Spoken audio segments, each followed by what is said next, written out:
Hello, and welcome back to another episode of Creating Characters, the home of all things storytelling, writing, and branding. Today we are going to go over, I'm going to give you a crash course in social media. Because if you're looking for a way to build your brand, social media is definitely a good place to start. Because it's easy to use, it's free, and there are a lot of tools out there that you can use to help manage your social media that makes things a lot easier. I personally use one called Buffer because it's simple and easy to use, but some people prefer Hootsuite because it gives better analytics, but I'll get more into that later. Each of the different platforms has their own strengths and weaknesses because they were created to do different things. And it's important to keep that in mind when you're creating content or just deciding on what your approach is going to be to that platform. So today I'm going to take you through the three I use most often, which is Facebook, Twitter, and Instagram. So we are going to start with Facebook because all in all, Facebook is usually a good place to start. It's kind of like the gatekeeper to building a brand. And it's really simple to create a page. So, but before you're creating the page, you have to think, what are you creating it for? Are you doing it for like a business or a company, or are you doing it for a personal brand? Because when you're going to create the page, that's the first options you're going to see. So once you decide that, that can't be changed. And other things that cannot be changed is once you have over 200 followers, you cannot change your name anymore. So definitely keep that in mind as you're creating your name for your page. And you also choose like what category you belong in. The categories differ depending on whether you're a brand or a business, but most of the details are pretty easy to guess. If you need help deciding, you can always ask a friend or ask someone else that has a page what they do, or look at other people that do similar things to what you do and see how they categorize their page. Just start with like a basic description, then you can go in and add more detail and shape it more as you start figuring out more of what it is that you want to do and where you want to go with this. It's easier if you're like for a business or product because you have a more concrete idea of what the business is or what the product is. You can also link in all the other social media accounts that you have, as well as any websites. When it comes to content, Facebook is good for just about anything. You could do longer posts, shorter posts, pictures, videos, you name it, you can put it, it's good for Facebook. One thing to consider though is there's this thing called search engine optimization, or SEO, which has to do with keywords, which is basically how search engines can help people find what they're looking for. How this impacts you is you can research into that as much as you want, but just keep in mind what your audience is going to be looking for when you create the content. Okay, so some tips on how to get Facebook's algorithm to work more in your favor is get people to interact with your post, to like and comment, and just like try your best to get a conversation going. Because the more people interact with the post, the more important Facebook believes the post is, the more people they will show it to. It'll also get more people intrigued about what's going on and get them more invested. It also shows your followers that you care about them and you see what they're saying, which can help build up a connection with them. Avoid certain words in your post like, comment, and share, because Facebook sees that and they'll try and hide it and show it to less people because they think you're just trying to get attention. So find other ways to say that. And one thing to not underestimate is Facebook Live. Facebook Live is a great way to get the raw, unedited content so people can see the authenticity, and it's also a great way to be able to interact in real time with your followers. So the next platform we're going to talk about is Twitter, and Twitter is personally my favorite because Twitter at its core was created for conversations. I do realize that Twitter, there is a sort of reputation that has built up around Twitter in relation to the trolls and people that are not always nice on Twitter. But despite that, there are some really genuinely good people to talk to on Twitter. Because especially if you are in a creative industry, whether it's writing, art, if you're a graphic designer, artist, or game developer, especially, and as well as a lot of journalists, they're on Twitter a lot. And these people will talk to you. They could be head of the company and they will still have a conversation with you. And people talk about stuff outside of work. I've had conversations with game writers about Ben & Jerry's ice cream. Speaking of, Tonight Dough is the best flavor that there is. Hands down. Either that or half-baked, depending on the day. But a great thing about this is it's a good place to start building relationships and get advice from people. I've seen several people within the game industry who they are on Twitter because they want to help people, they want to give advice, they want to help people figure things out. There are really supportive communities on there.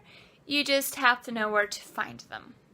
Twitter is also a good place to share any random thoughts. I particularly like to tweet out different quotes that are either focused on writing or that I just particularly find inspiring or motivational. So you can just tweet out what you're thinking, share what you're thinking, whether it's simple or profound, and people will like it and people will start following you and paying attention.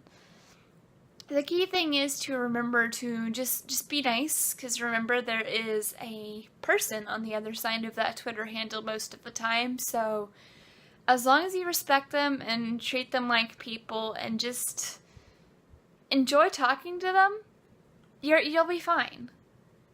And another thing is, don't just go into it as what you can get from them. Add something to the conversation, even if it's just adding in your 2 cents to things. It's a great way to just start making connections and building friendships with people. And now on to another fun one, which is Instagram. Instagram is the place to show off. I know that there are a lot of people, especially if you are into fashion, that Instagram is the perfect place for you. Also, if what you're doing is a lot of visual stuff, you definitely want to get an Instagram account.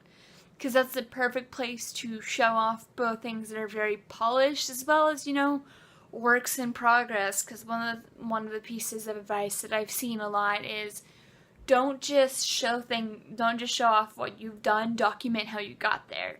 Because then people can sort of understand the journey that you've been through.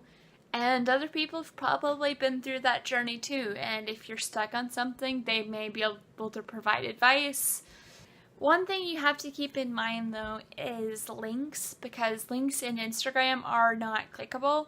You do have the option if you can add a website to your bio, so if you say you're a blogger, then you can reference to a link in the bio if you're showing off one of your blog posts on Instagram, but any other links, it's not going to happen. So that is one downside, but there's a way to get around that, especially if it's your own content, your own blogs, is to do microblogs.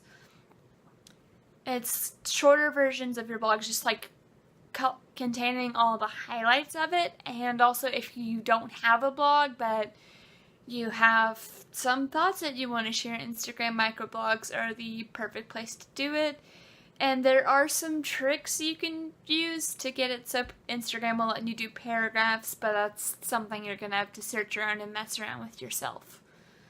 Something I've been using Instagram for recently is I found a flash fiction challenge, so I have been sharing that on Instagram because I thought it'd be a fun little, writing exercise and it would get some attention, and it actually has. I've not been as good with it as I should be, but it's a good exercise. When you're using Instagram, hashtags are key, because hashtags are used on Facebook and they're more popular on Twitter, they're nowhere near as popular as they are on Instagram. The limit on Instagram is you can only do up to 30 hashtags, so I feel like that fact speaks for itself. So find hashtags that are relevant to your industry. If you notice posts with a certain hashtag are doing pretty well, use that. And you can also really easily search to see what other people are posting with the different hashtags to decide which ones you want to use. And it's a good way to get attention from people in the same industry or with the same interest and hobbies. And you can use it to sort of find other influencers that you might want to connect with, because you can direct message people on Instagram. There are a lot of things that you can do with social media marketing. I'm still sort of adapting and growing my plan of how I'm doing things. It's a work in progress, and it always will be, but social media is a really powerful tool, and it's not as scary as you think it is.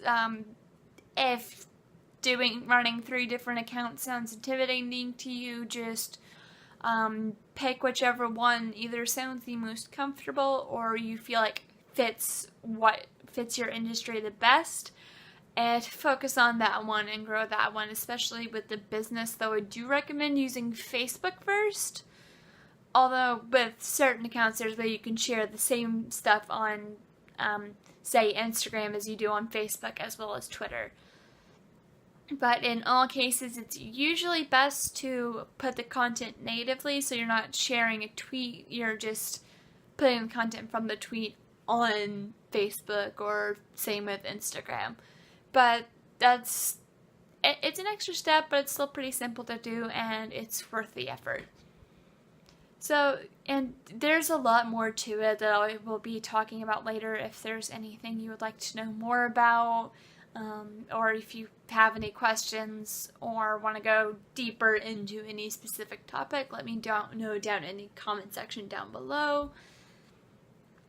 And I know last week I mentioned something about working on a podcast. I'm working on drafting the first episode of that, as well as researching places to host this podcast, as well as ways to make sure I have the best quality audio editing. Video editing's for YouTube. But I'm researching how to do audio editing so I can do good quality content, so just keep an eye out for that, and I will be posting updates on that on my website, which is briannajean.blog. So thanks for hanging out with me, and I'll see you guys next time.